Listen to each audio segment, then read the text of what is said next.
Galatia chapter 6 verse 1 to 10.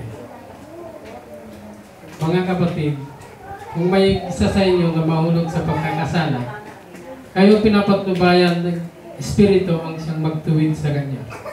Subalit, gawin niyo iyon ng may nahon at mag-ingat kayo at baka kayo naman ang matukso.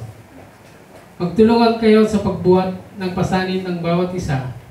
Sa gayong paraan, matutupad ninyo ang kautusan ni Kristo. Kung inaakala ninyo kayo nakakahigit sa iba, ngunit hindi naman, dinadaya ninyo ang inyong sarili. Suriin ng bawat isa ang kanyang gawa.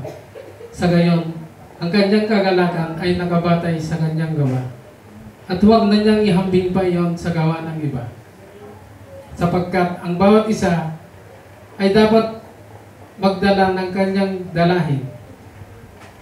Ang mga tinuturuan ng salita ng Diyos ay dapat na magbahagi sa lahat ng magagandang bagay sa mga nagtuturo.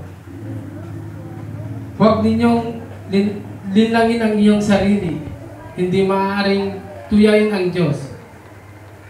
Kung ano ang tinanim ng tao, yan din ang kanyang aanihin. Kung ano ang nagtatanim sa sarili niyang laman, ay aani ng pagkabulok mula sa laman. Ang nagtatanim para sa Espiritu ay aani ng buhay na walang hanggan. Kaya wag linlangin ang inyong sarili. Hindi maaring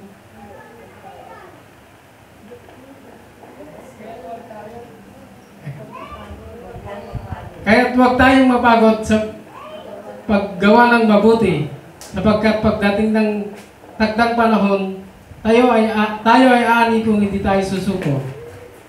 Kaya nga, basta't may pagkakataon, gumawa tayo ng mabuti sa lahat ng tao, lalo na sa mga kapatid natin sa pananampalataya.